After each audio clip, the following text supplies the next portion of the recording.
Welcome back, everyone. In today's video, we're diving into a useful feature of the WhatsApp PC app that many users might not know about yet. With the latest update, you can easily view all the shared documents in your chats. Let's get started. First, open your WhatsApp account on your PC. Make sure you're logged in and ready to explore your chats. Next, find the chat where you want to access the shared documents. This could be a conversation with friends, family, or colleagues.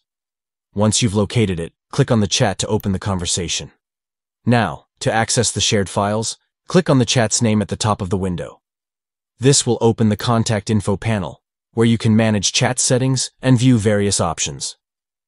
In the Contact Info panel, look for the option labeled Files. Click on it, and voila! You'll see all the files shared in that particular chat, including images, videos, and of course, documents.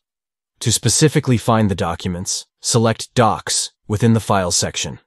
This will filter the results, allowing you to quickly locate the documents you're looking for. And there you have it. It's that simple to view all shared documents in your WhatsApp chats on the PC app.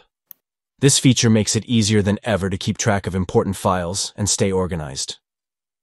If you found this video helpful, don't forget to like and subscribe for more tips and tricks. Thanks for watching.